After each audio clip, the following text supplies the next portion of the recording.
TSF Entertainment. And welcome back to the TSF Entertainment channel. Retro CG in the building on this Good Friday afternoon. Joined by DJ Fresh, Your Highness. What's up, bro? What's going on, bro? What's good with you? All good, all good. Did you have a good Thanksgiving? Yeah, man. Yeah. Yeah, I don't think I ever ate that much on Thanksgiving in a minute. You did have quite a few plates yesterday. Yeah, I had me. I had me a few. I know I gained at least a good 20 pounds from yesterday. It's all good. It's Yeah. all good.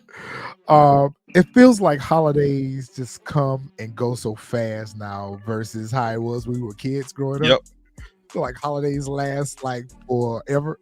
Yeah. Yesterday, like just today, it don't even feel like Thanksgiving was yesterday for real. At least for me, it don't. It don't, and the crazy part about it is because of that, it don't feel like today's Friday either. It don't feel like today is Friday. That threw me off as well. I had to remember I woke that. up today and I was like, "Is it Saturday? No, it's Friday." Yeah, it threw me off as well. So I already know this weekend, probably by next week, my day's still gonna be thrown off at least till next week. Yep. All right. Well, y'all know what we're here for, and I hope you guys out there in YouTube world had a good Thanksgiving as well. We are here to talk about Bel Air season 4. It is episode 403, excuse me, and the episode title was "What Are You Doing for Thanksgiving?" And the episode synopsis, I guess we're just going to go ahead and jump on into it. Episode synopsis is Will and Carlton face consequences for their past choices, and the Banks family and friends come together and celebrate Thanksgiving. Fresh, what did you think about the episode? Wasn't bad. It was decent. Some of the stuff, like we've been saying since episode 1, was a little bit fast paced. We could tell that they rushing this season. I could tell with this episode as well. But yeah, it wasn't a bad episode at all. I think there's a little bit more stuff they could have touched on in the episode, but still, again, it wasn't a bad episode. I think for me, it was a good episode. Yes, it was. It was a good episode, but it wasn't as busy as the other episodes. You know, the other episodes I feel like had more substance in it, and I felt like we had a lot of different things that were going on. To me, this episode right here was just kind of like a bridge in between, and because it aired the week of Thanksgiving, I feel like this episode was purposely placed there for that. Yep. Just to be that holiday episode. Yep. For the holiday, and it really wasn't as important to the story that they're trying to tell for the season as the other 2 episodes were. Yeah. The only thing I felt like was important to the story was the flashbacks. Yeah, those would about that to me. That was the best part of the whole episode. It was the flashbacks. I wish they would have went a little bit more in depth, but those were the best parts of the episode. So you felt like do you feel like the flashbacks gave us some things that we needed to see before now? Yeah, I agree. But I just wish we could have just got a little bit. But hopefully after this episode, I'm hoping that they continue with the other episodes and we still see little flashbacks. Yeah, because I feel like the flashbacks got us started, but it didn't give us... Well, I guess it did answer a lot of questions. I have a few questions once we get to those things. Yeah. All right, so the episode starts off with Carlton and Will facing their consequences. Again, you know, we have a pet peeve about this, and only because, just like everyone else, we're watching the show and we're trying to keep up with where we at in the timeline of the show. Mm-hmm. As days gone by, have weeks gone by? Is this the next day? Like, you know, if they would have even mentioned in the previous episode about Thanksgiving coming up, or Thanksgiving will be here in a couple of days, or Thanksgiving is here tomorrow, it would have kind of given us a feeling for, especially when they release the episodes all at once like this. It's hard for us to tell exactly where they at timeline in the episode. Yeah. because I'm like, well, damn, they got is this an arraignment hearing that they're at? Yeah. It's an arraignment. But we tell it's a sentencing hearing. Yeah, Like, but because they are minors too, I'm assuming that it's a pretrial intervention type hearing, maybe. yeah, that could be. Since they are minors and first time offenders. Well, technically, Carlton's a first time offender. Yeah, I feel like Will actually should not have been able to walk away from this without getting in trouble. He had that shit back in Philly that happened with him. yeah. Plus last season with the fire. Yep. Like Will don't been here before. But I think if I remember correctly, on the first season, Uncle Phil got his record expunged. So that's probably why the judge didn't see that on his record at all. Yeah. So they're basically speaking before the judge, and they're pretty much giving their apologies to the court in regards to the situation. I kind of wanted the judge to kind of go in a little bit on them, just a little bit on them, because I feel like, Will, you've been here before. Yep. You've been faced with trouble before. Like, you haven't learned your lesson by now. Like, I really wanted Will to get a real stern talking to. Like, Carlton was just there for his cousin. He was just a wingman. But Will, you went out of your way to find the address, find a license tag. You left it alone. On about it. But what I didn't understand is how all that didn't come up in this. Like, how did they defend themselves into, like, if you ask the question, why did y'all do this? What was their response going to be? You know what? I didn't even think about that. I didn't even think about that till you said that. Why did you trash this G-Wagon? That's right. Yeah, I guess maybe they just, I don't know. Maybe they just looked at it as, they should have touched on that. Maybe they just looked at it as they were, just being stupid and just decided just randomly pick a car or something. I was just more so confused as to why Carlton had Philip as his attorney and then Will had this other, unknown guy as his attorney. Unknown guy. Or we're assuming that it's got to be another lawyer from Uncle Phil's firm. But I was just trying to figure out, because I know lawyer, right? We don't. It could have defended them both. Like, I was just confused when I saw that, because at first I was like, yo, who is this dude? Then I peeped at when they handshake. I was like, oh, he's an attorney because he only shook Will's hand. So I was like, he must have been defending Will then, which I didn't understand. But I guess to make it more, how can I say this?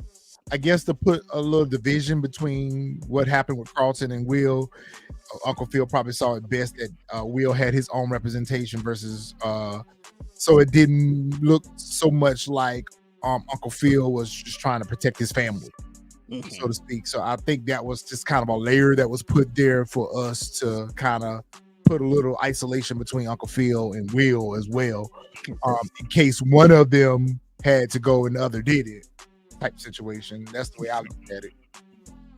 But anyway, they talking to the judge, and the judge is telling them, like, listen, y'all both got promising futures ahead of yourselves. Y'all made some stupid choices. Y'all make the highlight reel of stupid choice.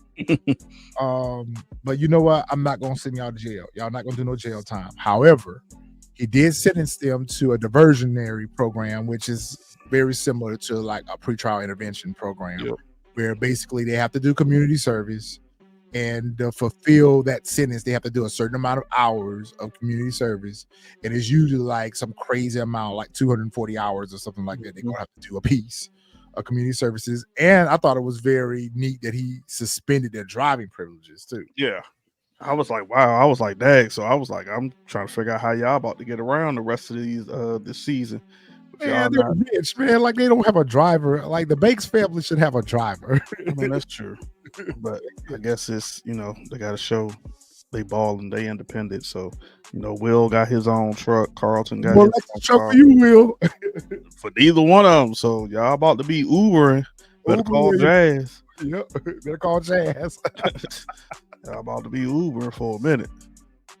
What did you think about this whole part of the scene, especially with Jeffrey being there and Jeffrey showing up? We find out later on that Jeffrey had something to do with the fact that their sentence. What do you think well, we'll get to that point. Did you think that this was kind of accelerated right here? Like, I really wish this would have just happened off camera, to be quite honest with you. Yeah. I would have been perfectly fine if this happened off camera. Yeah. I think it was accelerated because, like I said, between that and then Lou being in the courtroom, and Will sees him, etc., whatever, and he's like, "Yeah, your mama told me about what happened," and I was just like, because I wasn't even expecting Lou to even be there. I honestly had forgot that Lou was like somewhere still, like was in LA. Yeah. So, like him just being there, and then just the fast forward into the whole, oh, well, come over for Thanksgiving, and I was like, bro, like you just like kind of got off like a situation, and you just immediately like, oh yeah, this comes Thanksgiving. That's what I don't like about it. Whenever they get in trouble, it seems like they fast forward past them being in trouble to everything being normal again. Yep. Like you were just under arrest, and I would presume spent the night in jail. Yeah, that could have. Yeah, I guess it depends on what time they went to, what time they got locked up out there in Bel Air. Homecoming. Yeah, I know. Yeah, you might be right. I don't know how long they homecoming. I'm just thinking since we on the East Coast, like now since it get dark early, over there it might have been like 8-9 o'clock. Even still, you ain't getting no bail. I guess maybe unless Phil has a pool like that, you ain't getting no bail like that. Which I'm sure he probably did have pool for, but keep in mind they came home late. The house was ransacked. Uncle Phil was out meeting with Noma and Jeffrey. That's right. So presumably, you would think that they spent the night in jail. Mm-hmm. At the very least, in a holding cell. Yep. Or a juvie or wherever they send. Yeah, so that's why I said earlier, like, it's some stuff that I wish, and this is one of them, that I wish they would have went more in depth. Like, we just see, like, what led up to whatever this pre-trial hearing is. Yeah, you should have seen, even if it was a scene back at the Banks house where Vivian was on the phone with Will's mom, telling Will's mom what was happening. Will's got to go to court tomorrow. We had to go bail him out last night. Shoot. Something to that effect. Even them just getting arrested. We didn't even see him get arrested. We just saw the cop show up, but that was it. But we know that he got arrested, though. When he said he had the warrant, but that was enough for us to assume that he was going to get arrested. But you're right. Yeah. They would have showed us all of that. It would have tied everything in together. Yep. Which I really wish Will's mom would have been here, too. Now, that would have been dope if it was Lou and his mom. Yeah. That would have been there to lecture him and blah, blah, blah, blah, blah. So, yeah, as you said, as Fresh said, Lou walks up on Will, kind of gives him some words of encouragement. Like, look, you got out of this situation. Ain't no need of holding your head down. You walk out with your head high. Don't let them take your dignity on top of it. So I kind of felt where he was going with that. But at the same time, don't sit here and don't sit here and sugarcoat it for him. That's the problem. That's the problem with y'all. Y'all always patting Will on the head like he's a puppy. Don't sugarcoat it for him. Like, I get that you got to walk on a little bit of landmines with him because you've been an absentee father. So I get that part. But at the same time, don't sugarcoat it for him. He calls this for himself. He's not a black man wrongfully accused. Yep. Definitely. He's not in a situation like that where he was wrongfully accused of doing something. This is Black Lives Matter. This is not that type of situation. Yeah, nah. This is a situation that he earned the consequence that he's faced with. He earned it. Especially with even his peers told him, let this shit go. Yep. About this G-Wagon and Jeffrey. Let it go. But Will on head. Yeah, he ain't listen. And then, like you said, this turned into, well, why don't you come over for Thanksgiving? And I'm like, bro, like you ain't even ask Uncle Phil. Like, you ain't checking nothing. Like, just come over for Thanksgiving. Like, how you know if your uncle would have been like, nah, he can't come over? But like Well, you. that's what goes back to what we keep saying. We keep talking about off camera a lot, but the season feels rushed. The episode feels rushed. It feels like if we would have had more episodes, those other 2 episodes would have made the difference in the just the amount of scenes with the characters in it. But yeah, it's things like this that rushes the story, and all of a sudden we're not on the same day, but the next day. Shoot, I thought it was the same day. For real. The next day is Uncle Phil is in his bathrobe. I thought it was the same day. And this is the morning of Thanksgiving. Okay. Oh yeah, you know what? Yeah, you're right. That makes sense. Okay, yeah. This is the morning of Thanksgiving because right here, now either this could have been because I was going to say this could have been the night of getting arrested and they were having a hearing or whatever, but no. This is the next day, I would assume, and then this is another day. So I feel like y'all didn't do a good job carrying us from day to day in the episode. Like, where are we at? I thought it was the same day. I figured their trial was first thing in the morning, and then now they back home, and that's what everything. But now that you said that, yeah, you're right. That would have been fine if Will was changing out of his suit into regular house clothes and Uncle Phil would have still been in his suit. I would have understood that. Yeah. But with Uncle Phil being in his bathrobe and Will getting dressed for the day and it's morning time, to me, it felt like it was a morning of Thanksgiving. So Uncle Phil was standing there having a conversation with him about Lou coming for Thanksgiving. And, you know, Uncle Phil, we're starting to see here that Uncle Phil is bothered by the fact that Will invited Lou for Thanksgiving, but he's not trying to make a big deal out of it. So he's still trying to maintain his influence over Will. Yeah, I didn't understand. We could see the bother, but we also saw more so like the jealousy. And I don't want to go into it too deep because there's a certain scene where all of that kind of plays out. But I just didn't understand the jealousy of it, of like Will, because he says to him, like, you know, Will, you can rely on me too. And I'm like, when has Will not ever relied on you? Like, since he's been there, like Lou just came back into the picture. So I was just trying to figure out exactly like, why are you just getting jealous a little bit that Will is establishing a relationship with his father? His relationship with his father. Yeah. Yeah. And on top of that, like his pops done been through this. So of course he gonna listen to his pops over you because you've always been on the other side. You know what I'm saying? Like you've never been. So I just didn't understand that portion of it as to why he got jealous. Like, why is Phil so attached to Will? Because when he first got there, he was kind of standoffish from him. He didn't really mess with Will too much. I think it was more Vivian that was, you know, even in the show. I think in later seasons in the show, Uncle Phil started to get attached to Will being here or whatever. Maybe that's what they're showing us now. That's what I was about to say. Yeah, because I was about to say I remember later on, and I want to say maybe season 5 or season 6. I remember Uncle Phil telling Will in a episode of Fresh Prince of Bel-Air, he was like, out of all of the kids, you were the only one I never had to worry about.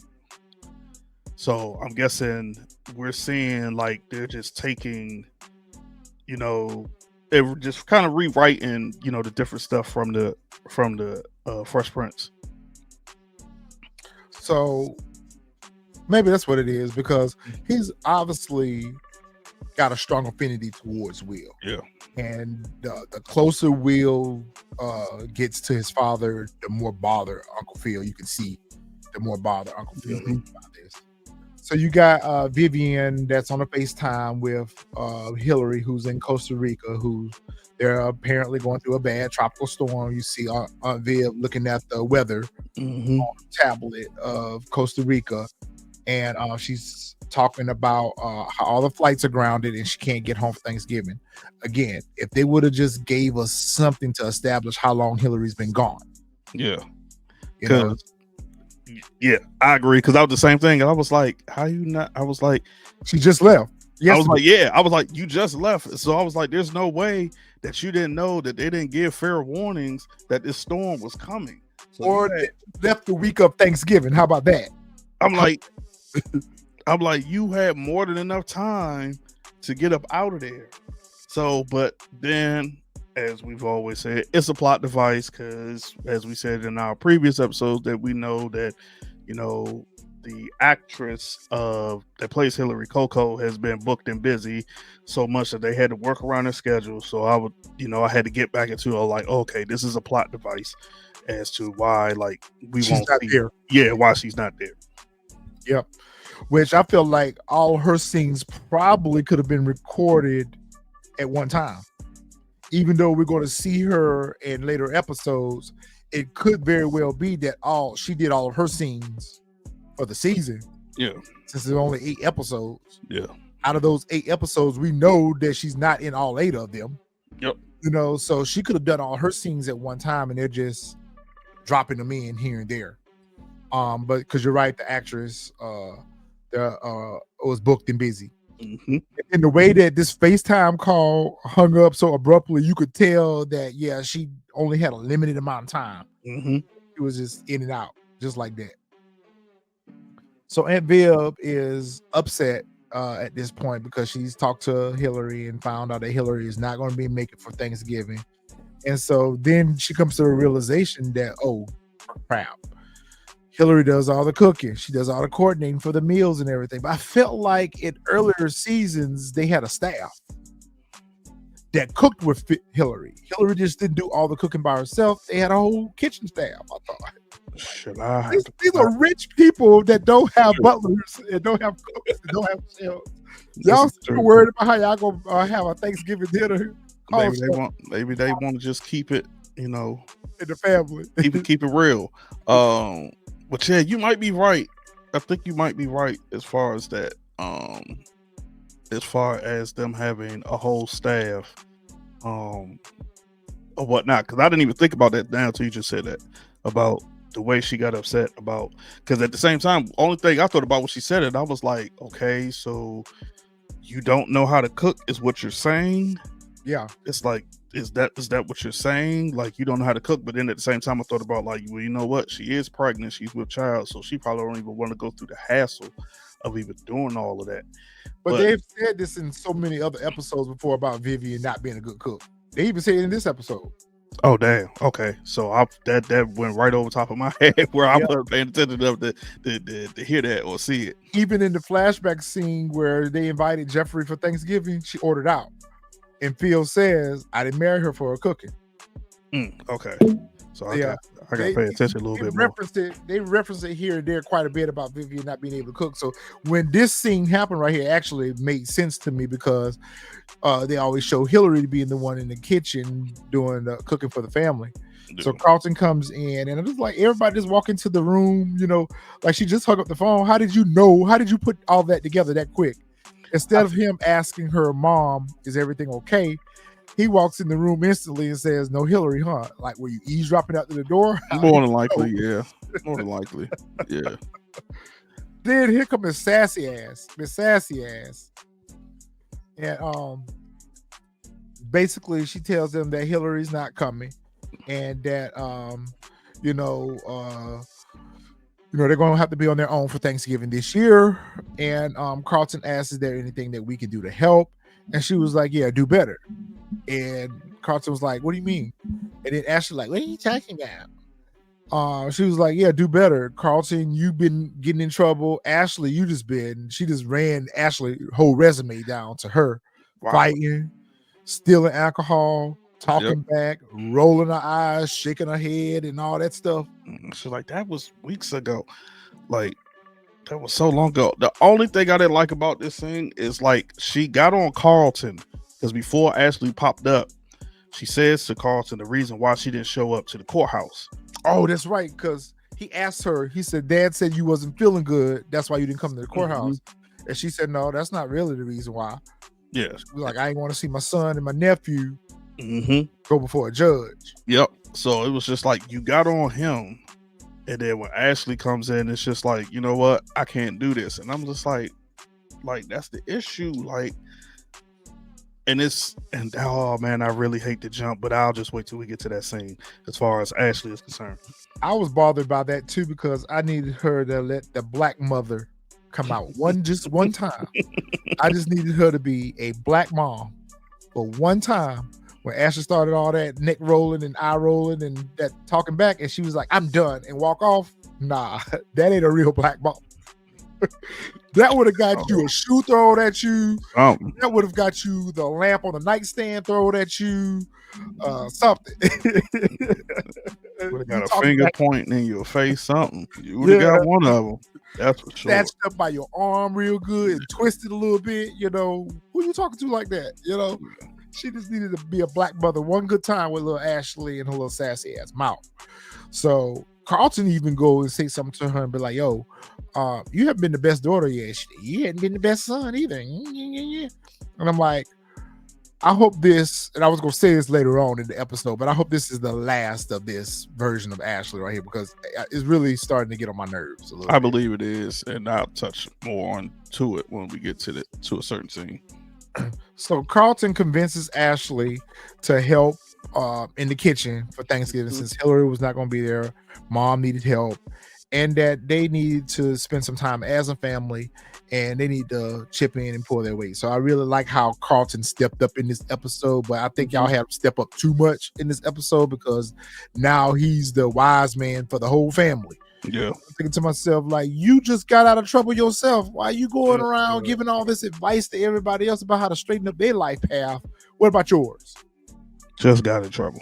Just got out of trouble. Fresh out the door. Go stand and have this conversation with you first in the mirror.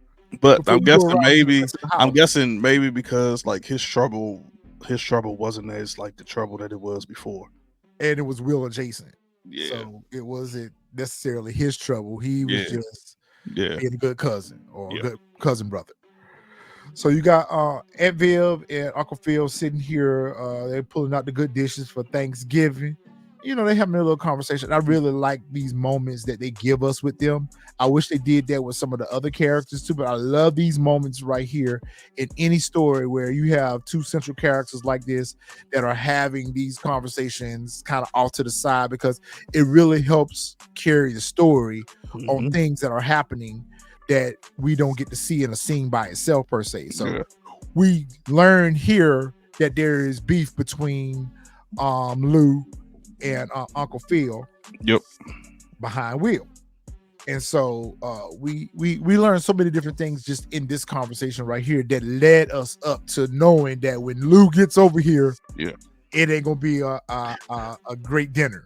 But I didn't think it was behind Will though. I thought it was just in general because when Phil says to Vivian, like, you know, Lou's coming over, you know, XYZ, like, how do you feel about that? And she literally says, like, I'm fine.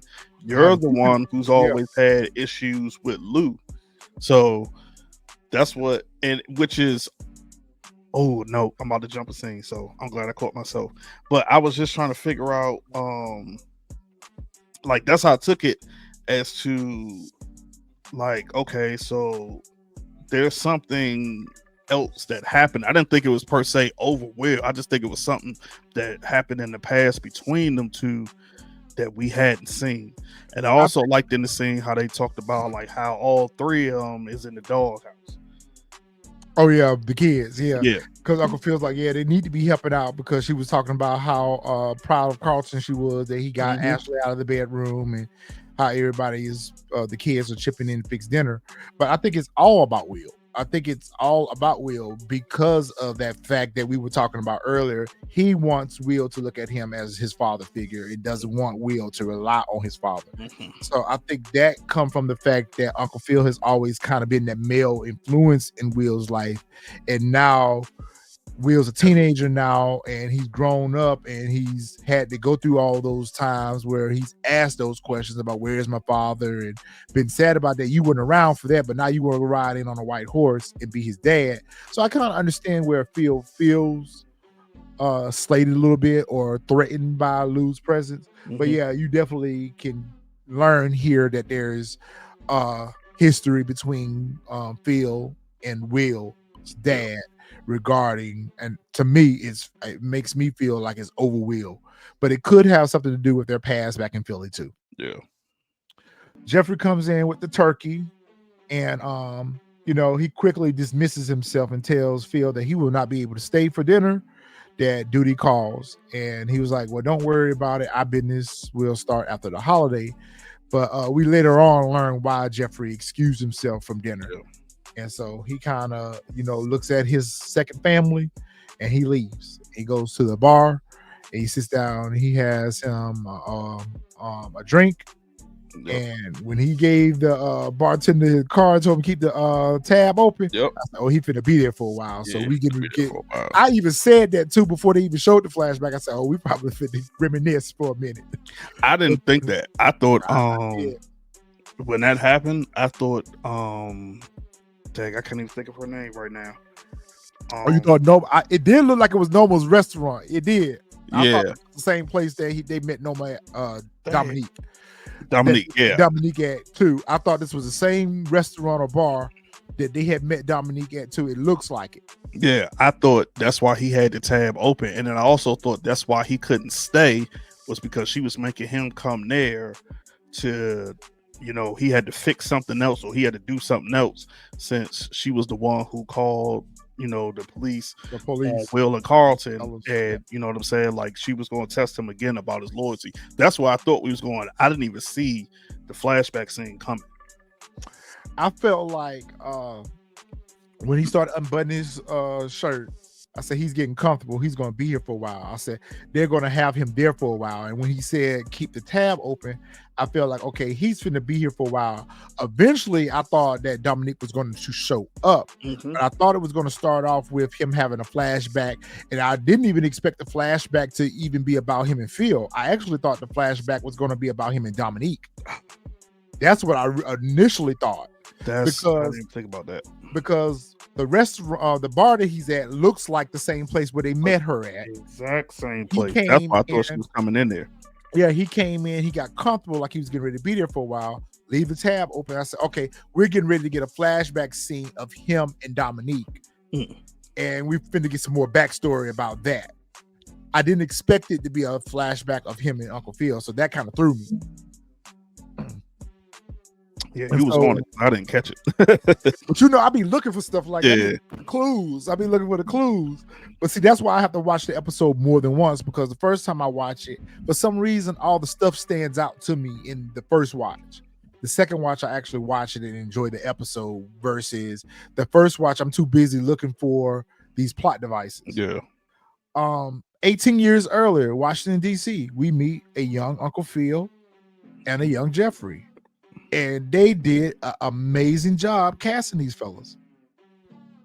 The young Jeffrey sounds at first I thought they was their voices voicing over. Yeah. At first I thought it was a real voiceover of the actors that are playing Phil and Jeffrey right now, talking for their younger selves. Yeah. Because the young Jeffrey sounds just like him. Sounds just like Jeffrey. Sounds just like him. Yeah. 18 years earlier, in a bar situation, Uncle Phil comes in from a rough day in court, I would assume. Jeffrey has just, I guess, gotten his family to safety after what he's done to Dominique's father. Yeah. And so now he's at a point where he's ready to give up on life, I guess. Well, I guess start a new one, or No, he didn't want to start a new one. In the scene before, when he first sat down, didn't he call home? He call home and left a message for his family? Nah, that's it. He does it in another scene. Okay. But I know in this scene right here, he's thinking about his family. And Phil comes in and they start having a conversation, a light conversation.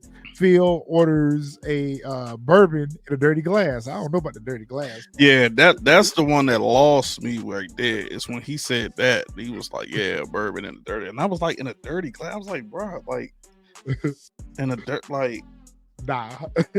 Like, I was lost by that. Dirty glass. I mean, like, I've heard that growing up, I have too. You Actually. know what I'm saying? On different TV shows, movies, like, yeah, put it in a dirty glass. And I'm like, what? Okay, well, like, what is that supposed to signify? Like, you still won't have a bourbon in the glass. Like, is it supposed to taste some difference? Like, I didn't understand it, but It doesn't. I just didn't. I was with Jeffrey on this one, I like, was really, too. like, in a Jeffrey's dirty like glass, like, in a dirty man, glass. in a dirty You glass. Americans. Yeah, right. That was the same thing. I was like, yeah, I don't know about you, bro. I ain't put no. Make sure my joint is super clean. He orders Jeffrey a drink as well, and they toast. And they toast. They introduce themselves, and they toast to one day drinking bourbon, pricey bourbon out of a clean glass. So I'm like, okay, yeah, this is cliche. Okay, whatever. And they start their journey on their friendship. Yeah. So their friendship started 18 years ago. All right, so the family's in the kitchen cooking, and they're having a good old time, and preparing their Thanksgiving meal. They decide to record a video for Hillary to send to Hillary to lift her spirits. When they realize that, I mean, when Phil realized, yeah, that Phil forgot to press start on the oven. And see, everybody try to say that I've been reading a lot of comments on other people's review from this show, and everybody was trying to drag Phil for being petty and messy with Lou. I feel like Lou started.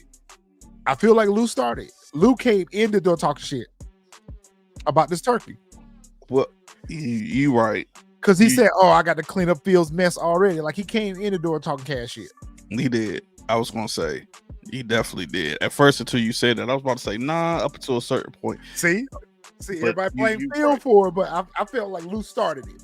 He definitely did. I felt like if he had to came in with that type of energy, maybe they would have had a different vibe. But I feel like he came in the door with the petty meter up. Yeah. The only thing I didn't like about this episode, this scene right here, was when Lou says, like, we could just fry it. And I think it was Carlton and Philip said I forgot what it was. They said they didn't have it was something that they didn't have. It was like, I'll have it. And then that's when Lou's like, turkey fryer. He said he have a turkey fryer. Yeah, that's what it was like. Oh, all I need is a pot and some oil and X, Y, and Z. And so in my head, I'm like, y'all didn't have this before, because the very next scene is them outside with the whole setup. So I'm like, y'all didn't have this before. Like, it's apparent y'all had to have this before, unless they went out and bought all of this. And what store was open to go get it? Exactly. Yeah, I just didn't understand it. I was just like, what I didn't understand is why y'all just didn't press start on the oven. Well, they could have, but I guess because of how long it was going to take the turkey to cook.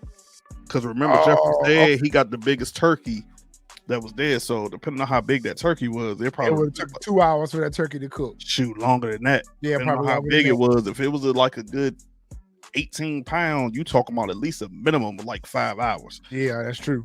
So that's true. Yeah, because remember when Lou, who he says, I could fry it only took me about like an hour or so. Yeah. So I thought here in this scene, though, when they sat down and they started having the beers and everything, I thought that whatever beef they had was getting ready to be discussed and going to either escalate or de-escalate at this point. I thought this was going to be the point where Phil and Lou got it together. Yep. Before dinner. But of course, we always got to have some kind of drama at a dinner table. Any scene where there is a dinner involved in any show is always going to be some kind of drama. Yeah, I thought the same thing here. I thought the exact same thing here too. And it's like and then this was also something else I didn't like about this scene and didn't understand, is because Lou was asking him questions about Will being safe, X, Y, and Z. And the first thing Phil goes to is like, what's your angle? Or something like that. Like, why are you caring so much? He was like, no, you got something going on? Yeah, and that's why Lou was like, yeah, I got a job opportunity back in Philly that I'm considering taking. or decided to take, and I want to make sure that Will's going to be safe before I leave, because me and Will mom got it together. Yeah. We trying to work it out, and that's when Uncle Phil was like, well, y'all co-parenting now? Like, what's up? And he was basically telling him that, listen, if he gonna get in trouble out here with y'all, he might as well come back to Philly with us. Yeah. For that. But I felt Lou had the right to ask that though. I felt that as well. I just didn't get how Phil was able to grasp from him asking the questions that Lou had something going on. That there was something else besides. Yeah, there was something else besides him. There was a reason behind him asking him those questions. Like, I was just like, how you just jump from Lou being like a concerned father, just making sure like Will is good, and then you jump to you got something else going on. Like, what? Yeah. Like, I felt like there should have been something written in there or something in between for Phil to just jump to that. That's a good point. That's a really good point. All right. Ashley made the stuffing. Will make the candy yams. Carlton made the peach pie. That's what they're trying to figure out how to do right now. Make this peach cobbler. And it's so funny when they was reading the recipe. I remember looking at some of my grandmother's recipes over the years, and they were written like that. That was very authentic. Yeah, a pinch of this, a scoop of that. Yeah, like what does that mean? In the world now where we need to have exact measurements on things now, as opposed to back then, old folks they cook by sight. Yeah. And this was also reminding me just of the Fresh Prince episode of when they actually cooked Thanksgiving as well. Yep. So I thought for sure like somebody was gonna burn something, because that's how it was the Fresh Prince of Bel-Air. But I should have known like they was gonna make sure they was gonna do the little twist and everything was good or whatnot. Outside of the first season, we have not seen. That's the one thing I hate that they didn't do here. Because back in the Fresh Prince of Bel-Air, every time there was holidays and family dinners and stuff like that, Will's mom would always show up, and the other sister would always show up too. This was an opportunity for that.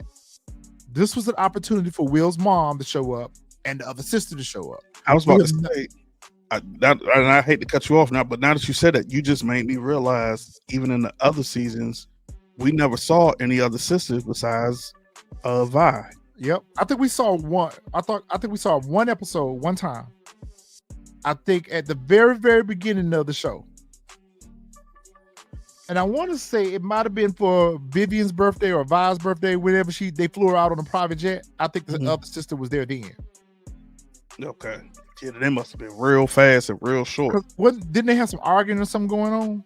They had some arguing or something going on. I remember Vivian and Vi arguing. Okay. But I don't remember like the other two sisters, and I can't remember. I remember one of them name was Janice. That's her name. I couldn't think of what her name was. Okay. Yes. Janice, Fresh Prince of Bel-Air, and I can't think of Jennifer Lewis' character name because she was a sister too. I can't remember her name on that show. I can't remember what her name was either. Yeah, on Fresh Prince of Bel-Air. But yeah, you know right. The reason why I thought about that was Jennifer Lewis, actually. I like her character, and I was like, I would have loved to see who had played her character in the reimagining. Yeah, I would like to see who played her as the sister. Yeah, that would have been dope. Yeah, that would have been dope.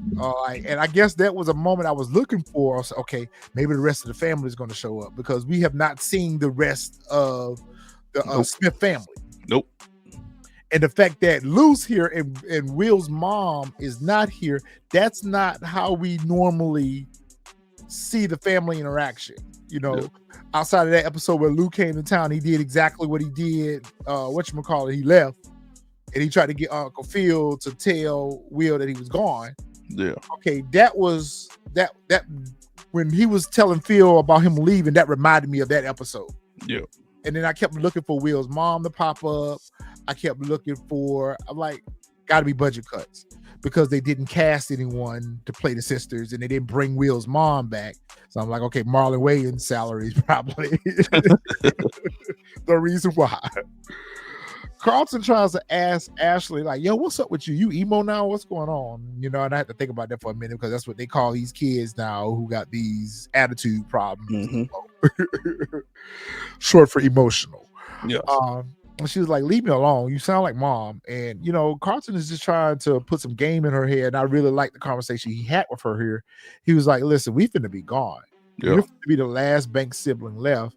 You are going to be a big sister now, just like I've been a big brother to you, just like Hillary's been a big sister to you. You are now fin to be the big sister, and you need to get it together because mom's going to rely on you, and mom's going to need you and depend on you to help her out with the baby. And that kind of reset Ashley. That started to reset Ashley. It took a while for her to reboot, but that started her reset right there when Carlton put that in her head, put that on her mind. It's like, now peel these peaches so I can make this peach cobbler.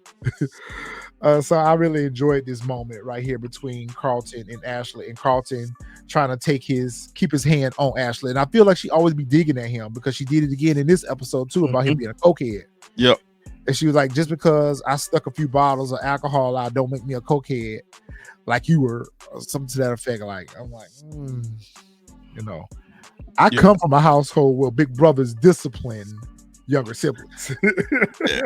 And I hate this, like I said, as we always say, we hate to jump scenes, but I didn't like this because of the scene we see later on. It's just like he shouldn't have been the one to get her in check.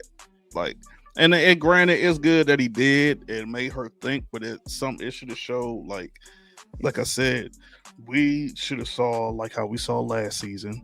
Should have saw Phil being the one to be like, hey, like, yo, chill. Like, yo, what's going on with you? Like, nah, we about to stop X, Y, and Z. So just from Carlton saying that little bit of, you know, oh, you're gonna be the big sister, and then it just doing, I was just like, yeah, man, that's like I said, that's what I didn't. I get it, but I just still felt like at the same time, like it should have been the parent that set that boundaries and put the foot down. Because like I said, you sneaking champagne, you fighting, you done told about my pregnancy, which I'm still mad that at some point we should have got a scene where Vivian said like this was not your business. Yeah. And now it's just Carlton has a few words, and then now she does the 180, and now it's just like, okay, I'm going back to good Ashley. That should have been going back to what I was saying earlier about we needed to see a black mom come out of Vivian. That needed to happen in that scene right there. What you're talking about right there in that scene right there, instead of Vivian storming off and telling, I'm done. Yep. No, she should have, that should have been an opportunity for Vivian to unload on her. Yep. And address all those things that you just mentioned, because I was thinking the same thing. Like, so y'all just still not going to address her being in grown folk business? Nope. Y'all, I'm telling y'all, we are sneaker enthusiasts. We're not even gonna call ourselves sneaker heads. Yeah. You know, we unks and OGs out here. So you know what? Y'all need to cast us for these shoes. Y'all need to cast us for these shoes so we can come in, because there's certain things that Will should have had in his closet. First of all, this ain't an impressive collection here at all of Jordan 1 mids. I took it with a grain of salt. I was feeling some kind of way because we needed to see the Doc Martens. We should have saw some Timberlands in there. We should have seen the black metallic 5s in there. We should not be seeing. Well, I forgot. This is not in the 90s. That's what I said. So when I first saw it, and I was like, okay, of course, at least they got the great 5s in there. I was like, okay. I was happy to see the great 5s. I was like, that's perfect. I went to look for the black metallic 5s, though. I was looking for those. I was like, they got the Olympus 6s in there, and it was something else. The GMP 6s look like it's in here. I was like, they got those in there. Olive 9s. So I was like, okay, at least they got somewhat. But then I took it as a grain of salt, because I was like, we're talking about now versus then. Bel Air prep, different stuff like that. Because like there's even a Jumpman Team Jordan in there somewhere, and stuff like. So I was just like, okay, I was like, because I felt like since they even showed this, like they kind of wanted folks to even see, like, the shoes, because that's what Will was known for on Fresh Prince of Bel-Air, was like the shoes. So I felt like y'all showed this for a reason, because if not, then they wouldn't have had this scene up in here. It could have just been this scene right here where they're just standing at the closet and they're just talking, and he could have just said, like, oh yeah, he buys me shoes, every time, I do X, Y, and Z, stuff like that. So, but I felt like they made an emphasis to show the shoes for a reason. Y'all need to get me over here so I can work on Will Closet. I need to work on Will Closet because y'all got my boy over here looking bad. Y'all got my boy down bad with these shoes. But you're right. I said the same thing too. Again, going back to the plot devices, that's exactly what they wanted us to remember about Will was known for his eccentric sneakers. And I feel like the earlier seasons of Fresh Prince of Bel-Air, they wanted Will's shoes to be more eccentric.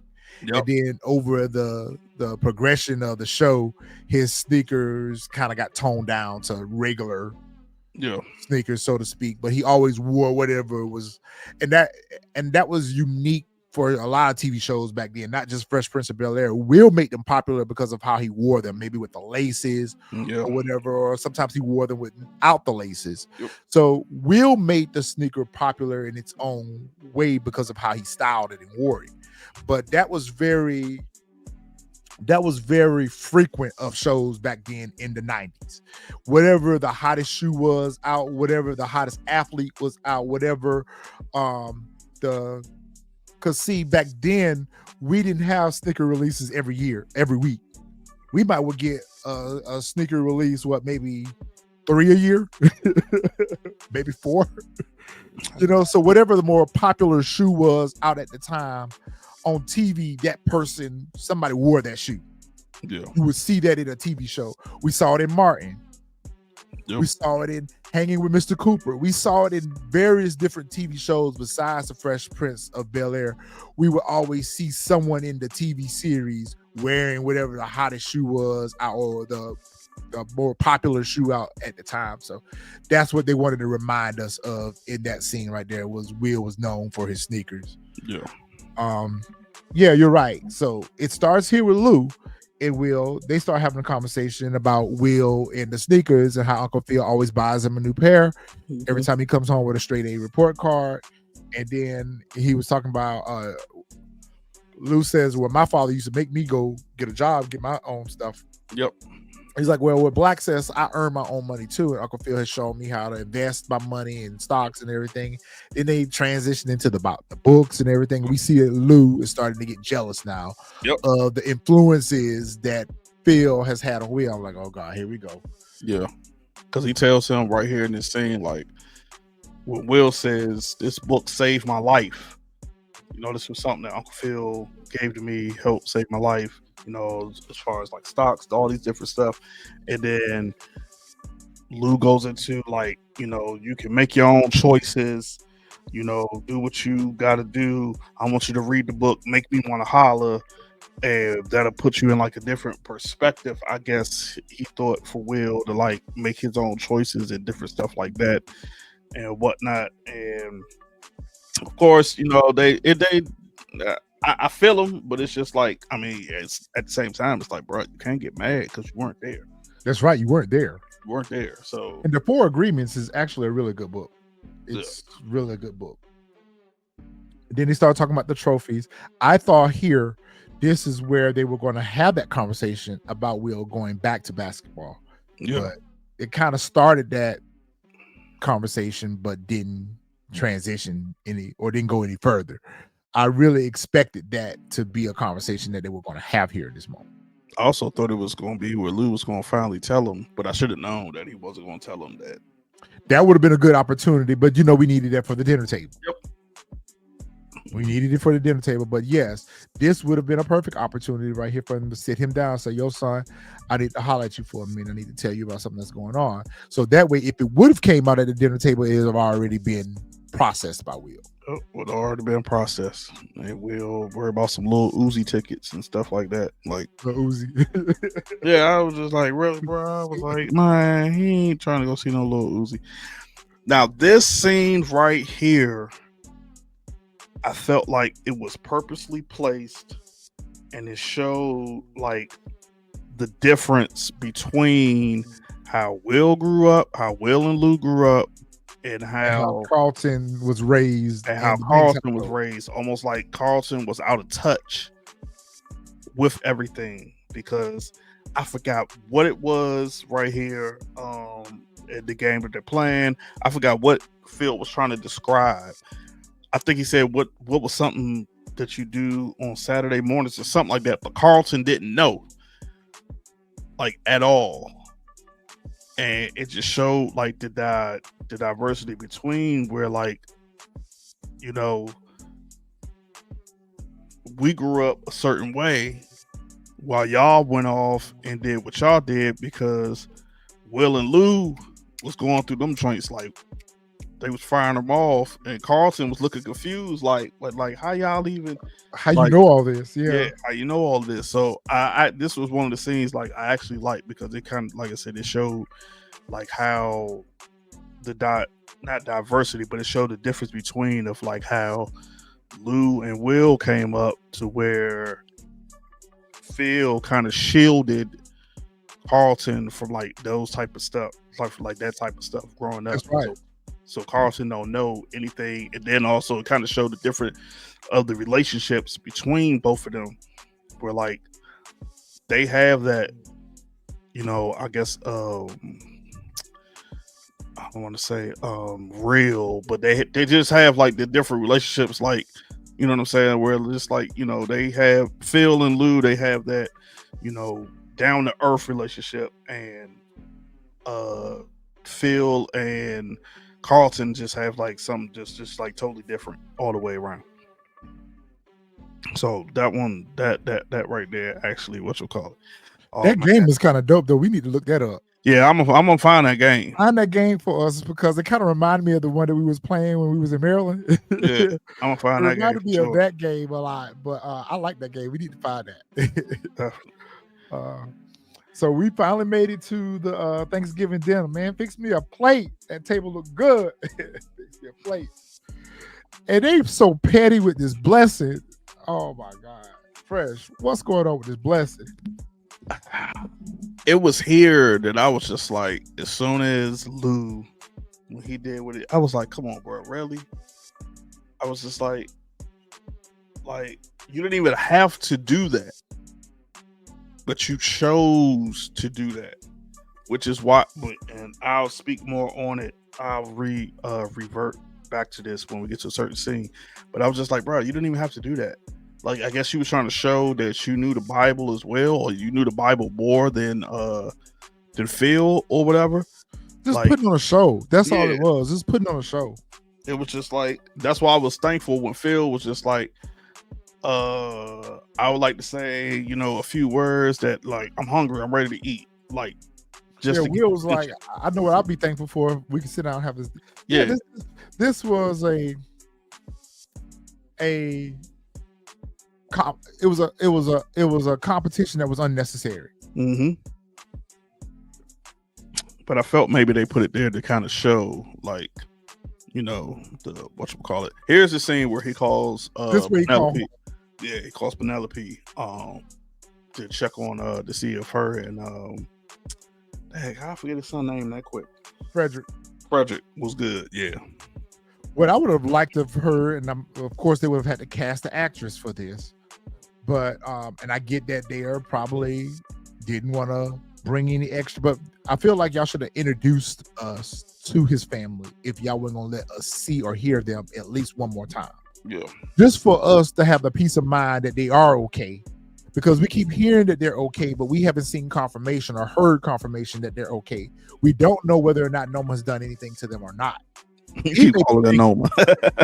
I will forever call her Noma. But what I would have liked to have saw here was her actually answer the phone and confirm that her and Frederick were okay and that he didn't need to worry about them.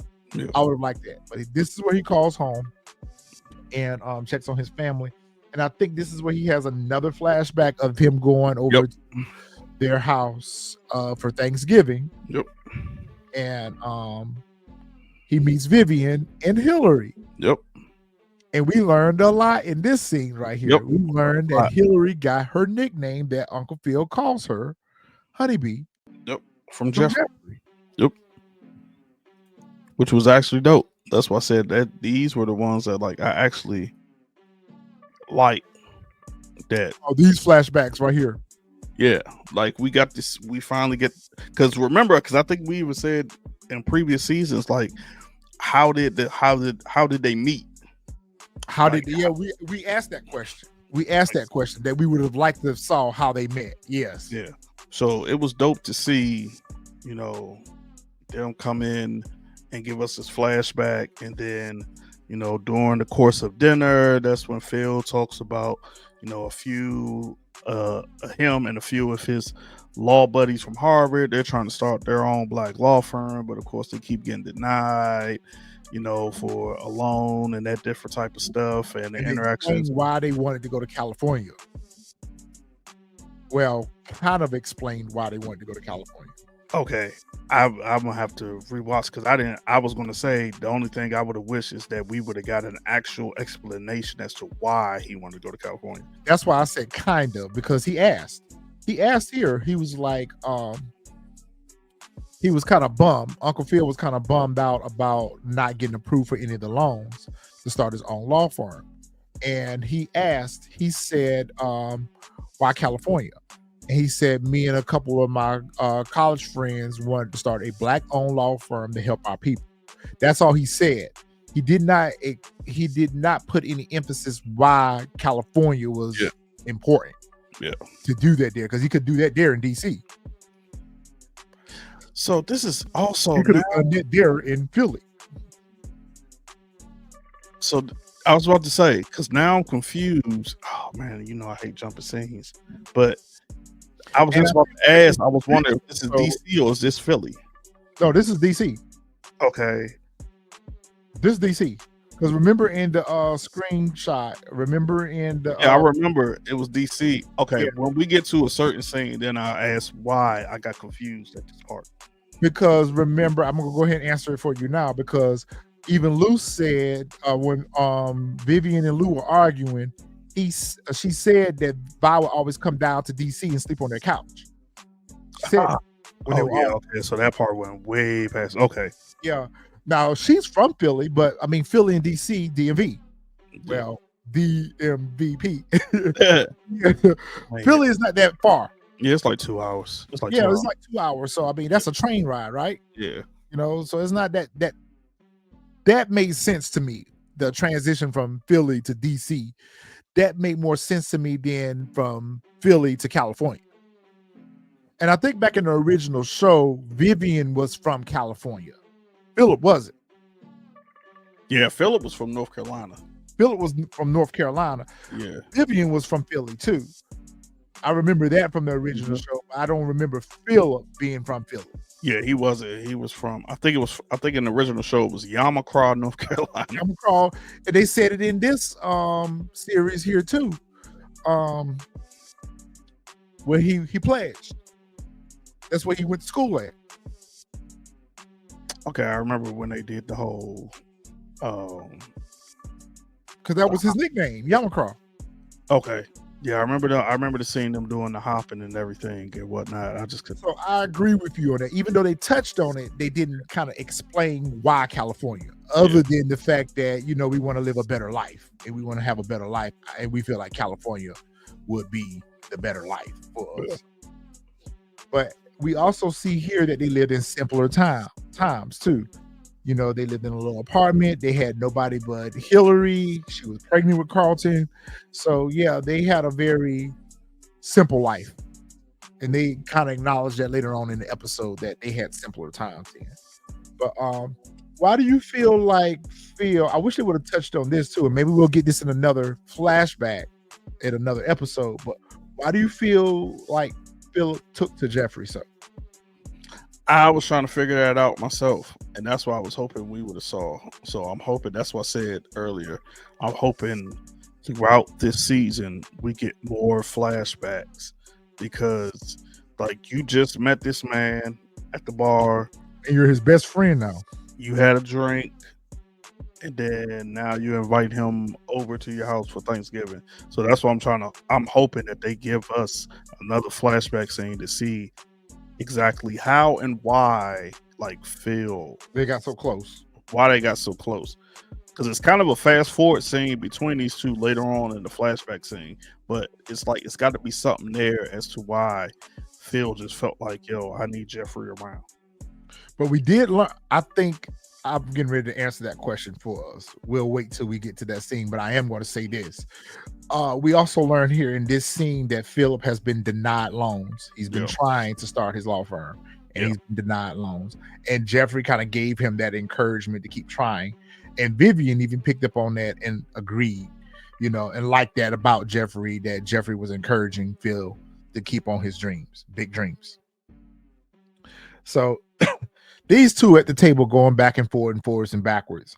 And I'm not going to go over every little thing that they threw at each other. But I will say I kind of agree with some of the things that Lou was saying and some of the points that Lou was trying to make. I think it was a little distasteful, but I think he did have good points. Because basically, to sum it all up, Lou's position was that, yeah, y'all live a good life now, but these kids don't know nothing about your past. They don't know nothing about where they come from and where you guys come from. It's important that they know some of these things about y'all so they can realize that life ain't what y'all see it is now. Our life was a different life coming up. And basically for y'all to be thankful for what y'all have, because y'all didn't have to come up the way we did. And they were just kind of going back and forwards and backwards at each other.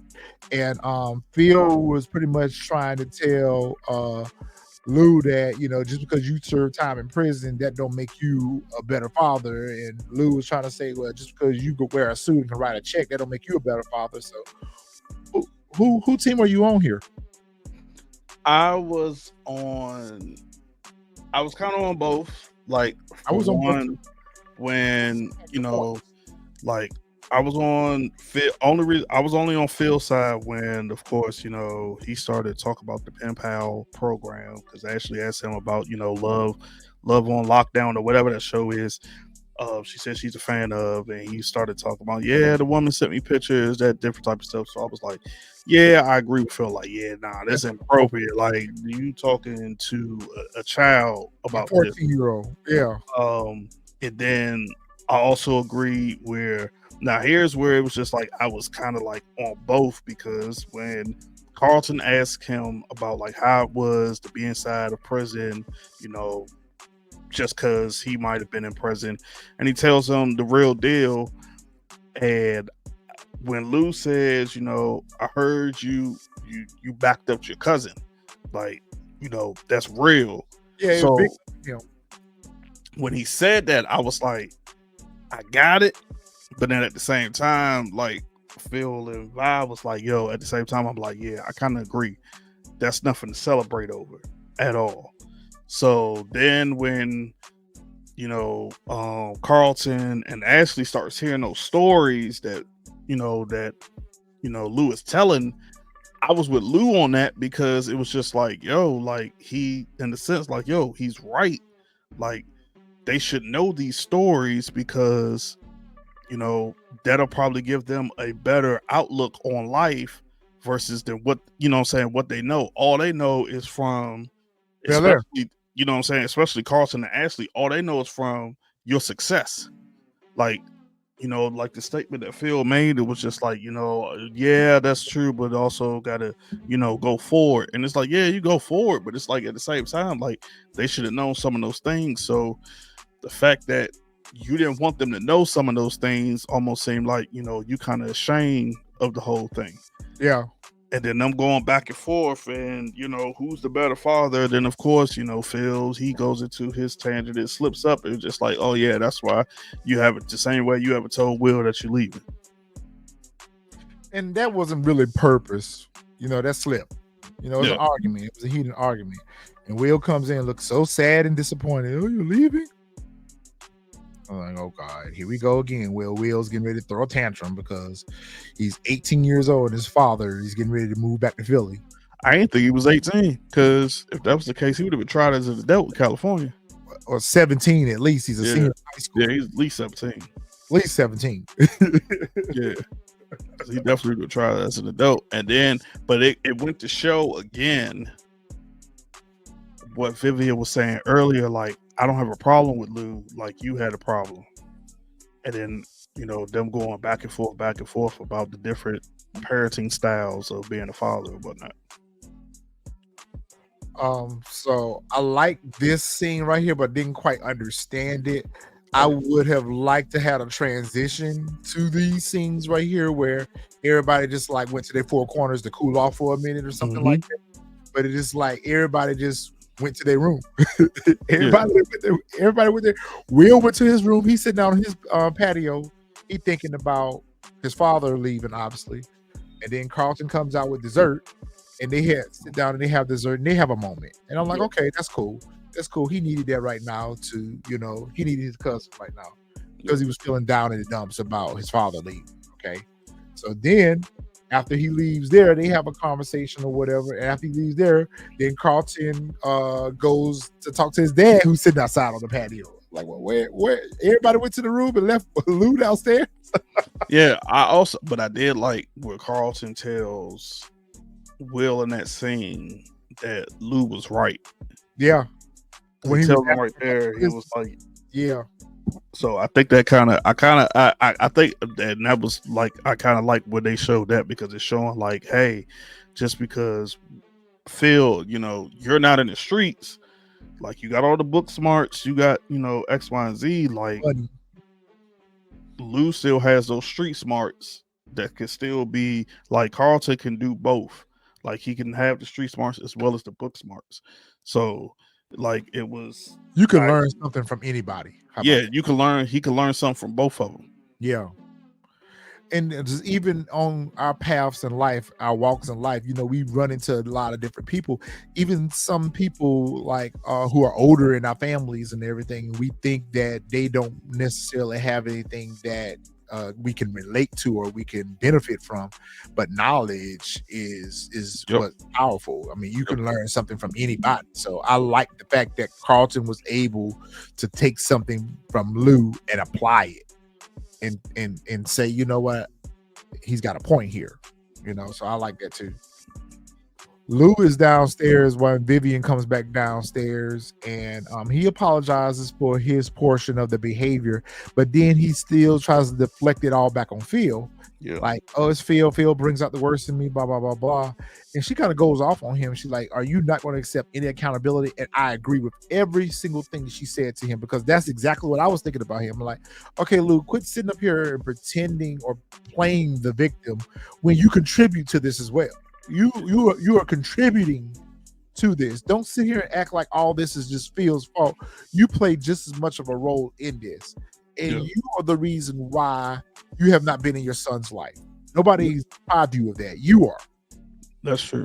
I also like the information that she gave, because I think that's what made Lou realize, like, oh, because when she said, like, you don't even know, Phil was on your side. Phil was the one that was telling Vi to keep giving you a chance all those different times, and said that, he's just trying to do right. Like, so I think while you have it out for him, he actually been the one that been on your side. Yeah, like before. He might not be now, but he was before. And I think that's what Lou was just like, oh, okay, damn, I didn't even know all of that at all. Yeah, because you never got a chance to actually build a relationship with your brother-in-law. Yeah. And so he was like, damn, that's that Smith fire, which he had already reminded Phil about that earlier. It was like, so we knew that this scene was going to happen, because they talked about it when he was out there frying the turkey, about the Smith women having the fire behind him. He's like, Vivian's classy now, but she ain't always been that way. So I was waiting for that to be showcased in the episode, and that's this moment right here. And Lou actually mentions it. Then Carlton goes out on the patio to talk to his dad, so he's just going from one room to the next. And he gives some words of wisdom to his father too. Okay, Carlton has got all the answers for everybody in the family problem. Yeah, but it was dope, because it made him realize, like, yo, you're competing, because he went and told him back, like, how when Will first came there, like how he was competing with Will to get attention from Phil. And he's saying, like, you're basically doing the same thing. Like, you're trying to compete with his father to get Will attention. And it's like, it shouldn't even be that way. Like, so basically he called a spade a spade. So I was just like, Yeah, it was like, yeah, that was the dope part. I was like, okay, he called a And spade a he spade. admitted himself that him and Will were better together, Yep.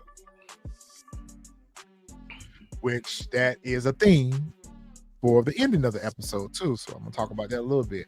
So that got Phil in his head a little bit. He went back downstairs, and him and Lou, I feel like they finally buried the hatchet, so to speak, made peace with each other. He gives him the tickets that Will had asked him about earlier in the episode about the game. Yeah. So Will can go to a game before he leaves. And at first I thought he was gonna give him some money to stay. And I was like, okay, he gave him the tickets. Okay, that's cool, whatever. And then they talked about Lou and Will shared interest in the piano and the music and everything, and just how they have so many different things in common. Yeah. And they kind of talk about their indifferences a little bit, but at the same time, they both want the best for Will. Mm-hmm. And so I thought that was real stand up of Uncle Phil to go down there and, they had a moment. Yeah, because he even said like how it stung when he found out when Will got the quote unquote street advice from him. Yep. And like how it stung. So, and that's when Lou was just like, hey, when it's somebody you love, it brings out the worst in you. Yep. And at that point, Will's walking up. And so, Will's looking all pitiful in the face, looking just like he's getting ready to cry. And he was like, well, just because we're not living in the same state, that don't mean we can't keep this going. And Lou tells him like, no, we're going to always keep this going. Yep. And, they have their moment. And, he tells him that, listen, I'm going to be here for you. We're going to keep this thing going. No worries. And then they sit down, they play the piano together and whatever. And they just talk about, their future. So I thought that was a real good ending to that story arc. So I'm assuming after this episode right here, we're not going to hear about Lou anymore. We're not going to see Lou. He also told Will, about making choices, and he was like, I know you out of the whole playing the ball thing, but maybe you should reconsider going back into playing ball again, which opened up Will's minds about the different choices. They talked about the scholarship and how to pay his way to college, and that was basically the best option for him to get a paid for scholarship. Yeah. Or that was a good option for him, not the best, but a good option for him to get a full ride is through his the athlete or the sports. And so you're right. He reminded him that, I know that you have some issues with basketball because of me, but you're a really good prospect. You're a really good player. Don't give up on that. Yeah. So that we also know that was a plot device, a catalyst to push Will back into basketball, which we see at the end of the episode. He's out there on the court. So I thought that was a real good ending for this story arc right here. I feel like we got closure on this story arc right here, and there's no reason to see any more of it the remainder of the season. With only 5 episodes left, we don't need any more of the Lou and Will storyline. This is done. Ashley comes in, and her and her mom have a bonnet to bonnet conversation. At least they're at home, so it's acceptable. It's not even that. Like I said, the only reason I didn't like the scene for me was just because those first 2, you just acted it ass. And I get it, like I said, and I said in the previous reviews, she's going through puberty, the hormones, all the different other stuff. But it's just like Carlton says, what he says, and then it's just like, oh yeah, okay. Because she even tells her the bad Ashley is over with. And it's just like, that's how she started off the conversation, apologizing, saying the bad Ashley is gone, and I hope so. And I'm just like, okay, well, what was the reason for the bad Ashley? We didn't even get the reason why you were acting that way. Yeah, why you were acting out. Like, what was the reason? And then y'all just made up, and then it's just like nothing else. Like, I thought even still, like, Viv was going to touch on, like, hey, okay, cool, but you still put yourself in grown folks' business. Like, announcing my pregnancy to the family should not have been, you know what I'm saying? You shouldn't have been the one to do it. Aunt Viv should have ran down her list. She should have ran her list to her But I think she kind of answered that question a little bit, not to our satisfaction, but I think what we were supposed to take from that is the reason why she had been acting this way is because she's lost and confused. She starts off by telling her mom that she's having a hard time right now because she don't feel like nobody understands her. She can't find her place in school. She doesn't want to be in the shadows of Hillary and Carlton. None of her friends, the black kids, she can't relate to. The talented kids she can't relate to. She feel like Eli is the only person that understands her, and that's when I think her mom realizes that Ashley feels displaced, and she was like, "Well, no." Then her mom starts telling her who she is, who I see you is. I see you as this amazing, talented, super intelligent young lady that stands up for what she believes in. You're still that girl. You're still her. You just need to find her. So I felt like that was, kind of Ashley's response to why she was just being a little Tariq. Okay. Tariq. Not Tariq, but that actually makes sense. That's how I interpret it. So they have a little bonnet to bonnet conversation, and I guess that is supposed to close that part of the story where Ashley is no longer going to be a brat. Whose room was Carlton outside of this while ago? That's where he was listening to Ashley and Viv. Okay. And I'm laughing and bonding and stuff. So he realized then, this is okay.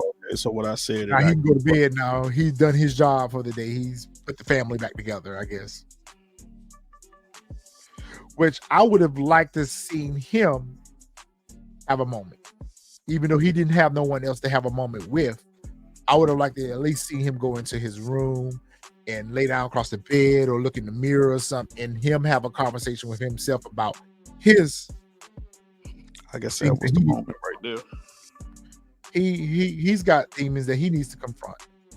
So in this scene right here, Phil is another flashback between Phil and Jeffrey, where Phil comes in and announces to Jeffrey that he got approved for a loan that he didn't apply for. And Jeffrey's like, funny how life happens. How did Jeffrey does this? And we also learn here that Jeffrey is a fixer. So, and we have friends like that are in our life. We have one in our life where that if you have a problem, they instantly try to find a solution for you. Well, Jeffrey is that person where he's going to go facilitate that solution, whether you ask him to or not. Yeah. Even if that means get rid of a person for you. Jeffrey's a dope friend. Yeah, my only questions from this was, which I'm hoping that we get to see in, like I said, the later episodes, since they've been showing the flashbacks, is how Jeffrey was able to get Phil approved for the loans. I'm assuming the same way he did with the fellas getting them into the diversion program, which I think that is what Snoop is actually getting ready to be over. I think Snoop Dogg's character, we thought he was going to be a professor at school. I think Snoop is going to be over the diversion program. Okay. I think that's where we're going to meet Snoop's character at, is in the diversion program. Okay, I had that same question too, but I answered it by saying that he does it with intimidation.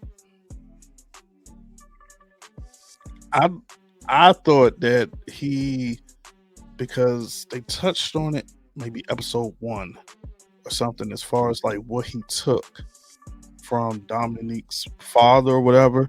So I thought maybe it was like he had some type of collateral, like the money or something, and they was like, "Oh yeah, we'll approve you for the loan," and maybe that's how Phil got the loan or something. I don't know, but I definitely hope it would be interesting if that does come out, that the money that Phil actually started his law firm with was dirty money. I can see it coming out. If it does, I can definitely see it, just because of what is going through now with Phil having to wash. That's what I was thinking about. I'm like, why is this coming up? So is it saying that Phil, you just don't realize it?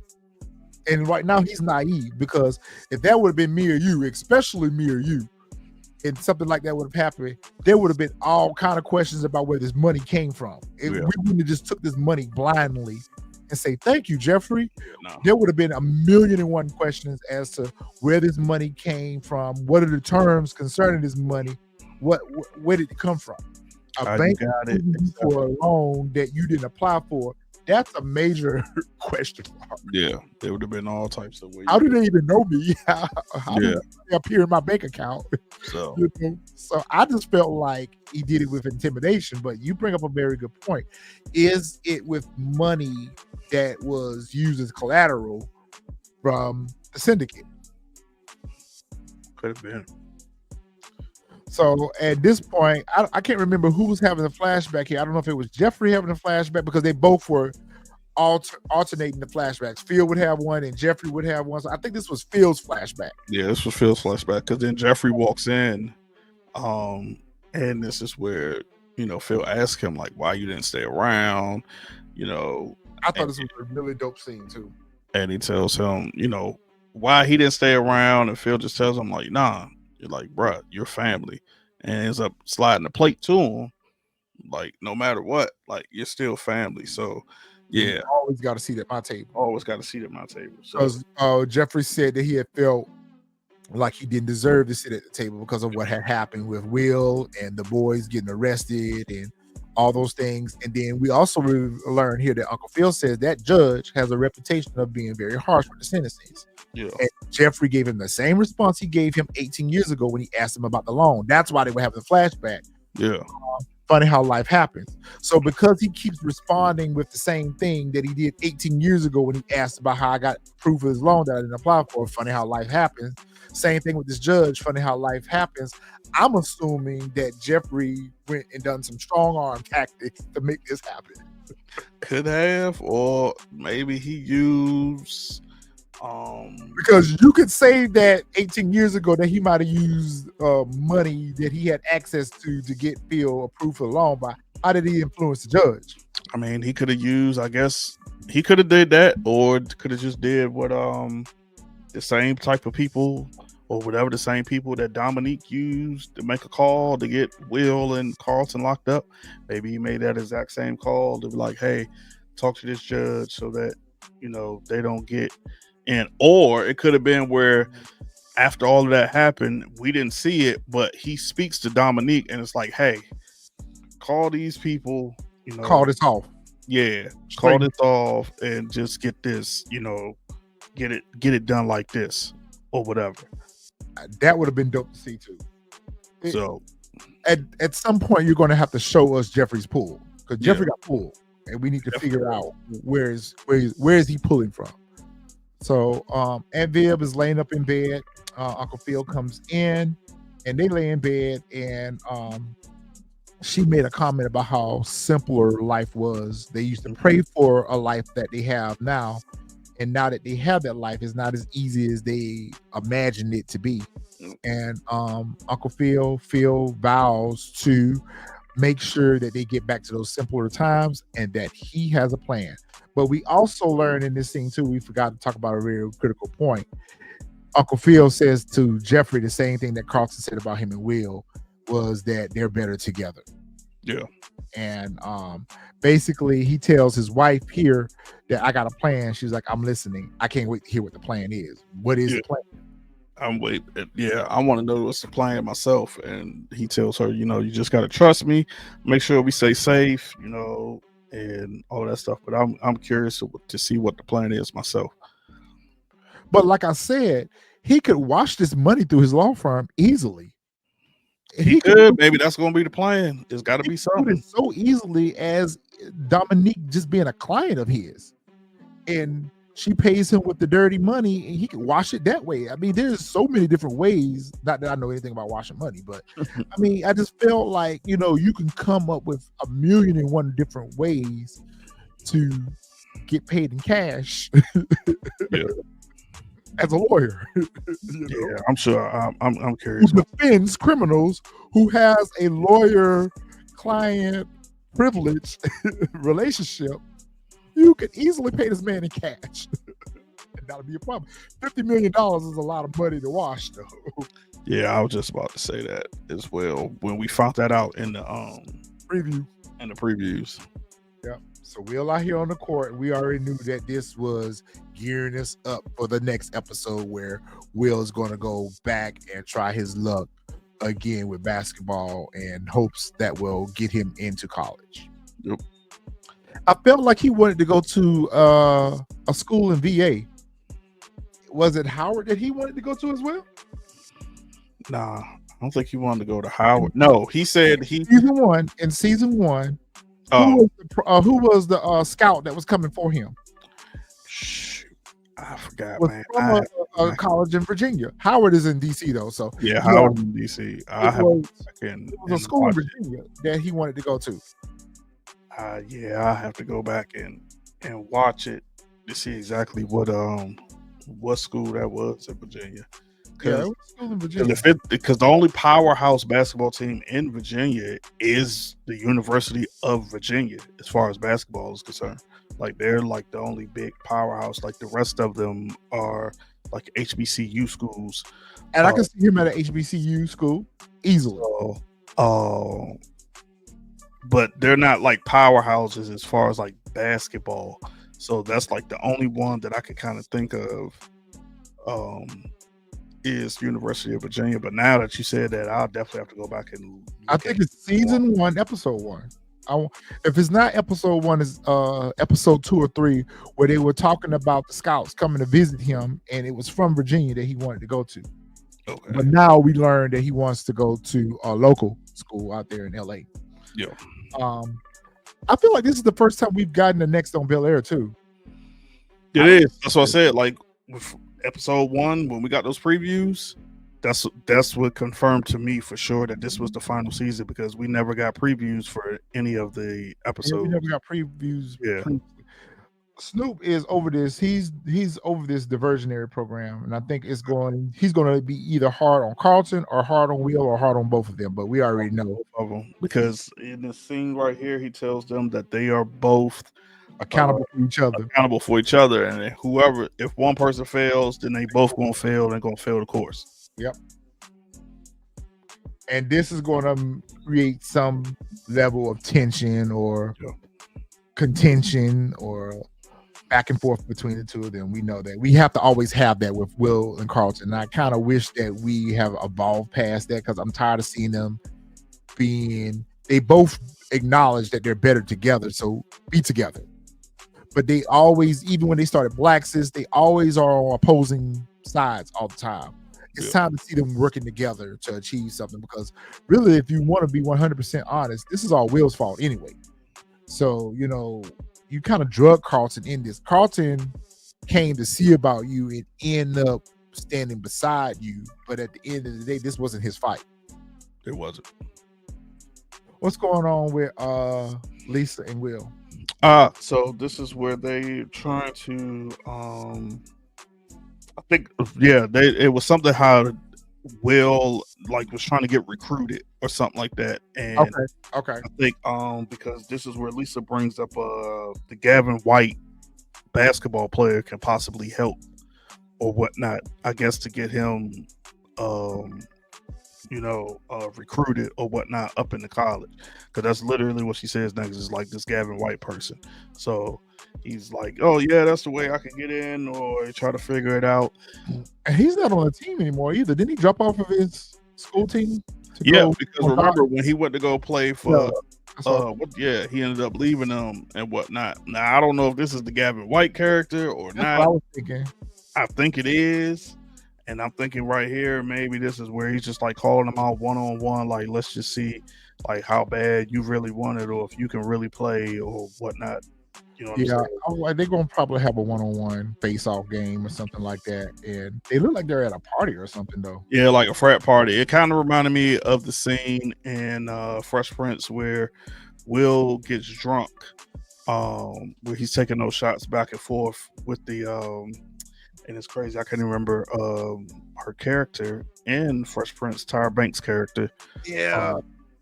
Where to be in this season. Oh, matter of fact, that's right, Jackie. Duh. That was her name in the original Fresh Prince of Bel-Air. Tyra Banks' character name was Jackie. Yeah. and they had that back and forth because that football player that liked her, and he will, was like, I could go back and forth with you, taking shots or whatever. But yeah, I think the scene right here is just gonna be like one of those little one-on-one joints. Um, this right here is, I'm not sure. I think she's probably just gonna play like a loan officer. But at first, I thought it was for, because she says to Jazz about capital. I thought it was for the record store. I think it is. Or No, was he really trying to open this dispensary? it's for the. That's what I was like. It's for the dispensary, because remember when last season Jazz and Hillary have a back and forth when Phil was trying to help him keep the doors open, and Hillary was telling him like, Yep. "Don't be stupid." Like, so I think here is where she's like with the capital for it, as far as like him trying to get into the dispensary business. Okay. And we see that he's probably going to have some problems getting approved because of credit or something like that. And I feel like he's going to end up going to Hillary for help. I don't know why I feel that way. I don't know why he would go to her for help, but Yeah. I feel like somehow, some way, Hillary is going to help him get this dispensary business started. I don't know why. It's just a feeling I have. Yeah. Uncle Phil got 50 mil to wash. Yeah, I don't know how in the world he's gonna do that. And start writing checks. I would just go ahead and start writing checks. Yeah, I don't know how he going, like. Yeah, it's too much. Like, and then if I'm not mistaken, I believe Jeffrey said he had a certain time frame to move all that money. So like he has to move it fast versus then how. And like I said in previous reviews, I feel like he may think that this is the goal, but I feel like the goalpost is going to keep moving. So after you wash that 50 million, here come another 50 million. Yep. And then another 50 million. Yep. It's gonna be something else. It's always gonna be something. I think in this scene right here, Vivian's probably going to express her concern and her worry for what Phil's gotten into. Yep. And where it could potentially affect the family. And I think Phil is just reassuring her that I got this, we got this. Yeah. All right. So do you think this is one of those scenes here? Because look what's in the background. The background is the plans for the Legacy Heights. Do you think that Dominique is now going to Jeffrey and saying that she wants to buy into this? She wants to be one of the investors? Or is she giving him more demands? I feel like she's giving him more demands that could lead up to her wanting to be part of Legacy Heights as well. I can see that, as well as I think we might even get a flashback scene as far as those two. Yeah. And her telling him that we're family, so like you said, matter of fact, that makes perfect sense, because she's probably gonna want to get in, and Jeffrey's like, no, he's not letting anybody in. He wants to keep this clean, and she's gonna tell him like, we're family. You need to make this work somehow, some way, and we'll possibly get the flashback scene of of those two, I guess, like when they were younger or growing up, or when her father first brings Jeffrey in. And we need to see that, because we need to see why Jeffrey unalived the father. Yeah. So hopefully we definitely get that. I think this is just another one again where like Vivian is scared and she's worried about it being like Phil having to watch the money, because I remember in this scene right here, Jeffrey says to her, it'll all be wrapped up soon. So I think this is just nothing more than like she's just worried again about how it's going to affect the family, how it's going to affect their family. Are they safe? You know what I'm saying? That different type of stuff. This is the only scene that confuses me. Yeah, I was confused too. I don't know if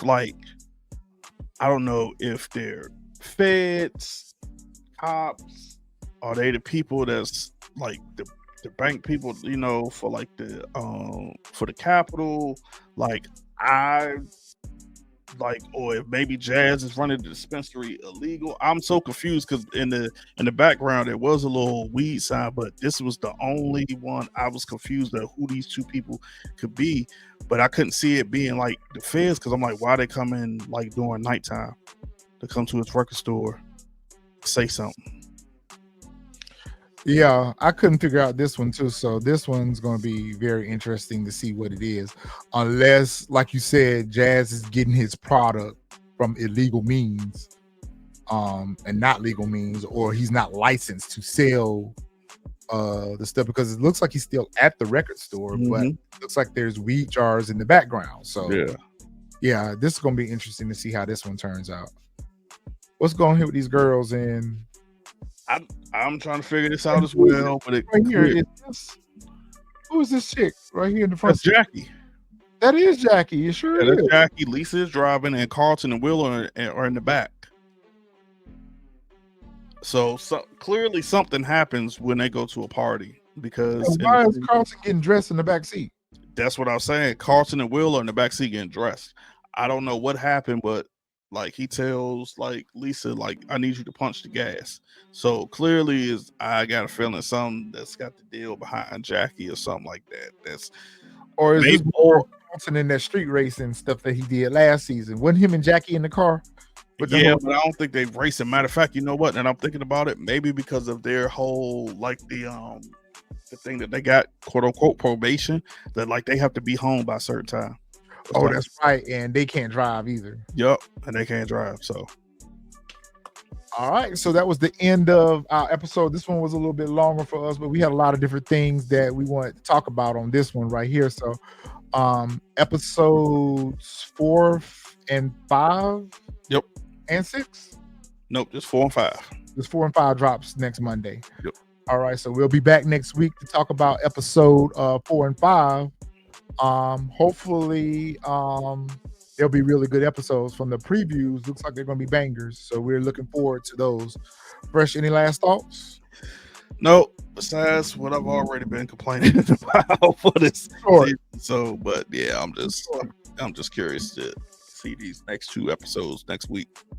Well, we're enjoying it, and we're really enjoying that this season of Bel Air. I feel like we're enjoying this season a little bit more than we did last season. So we'll see how it ends. All right, guys.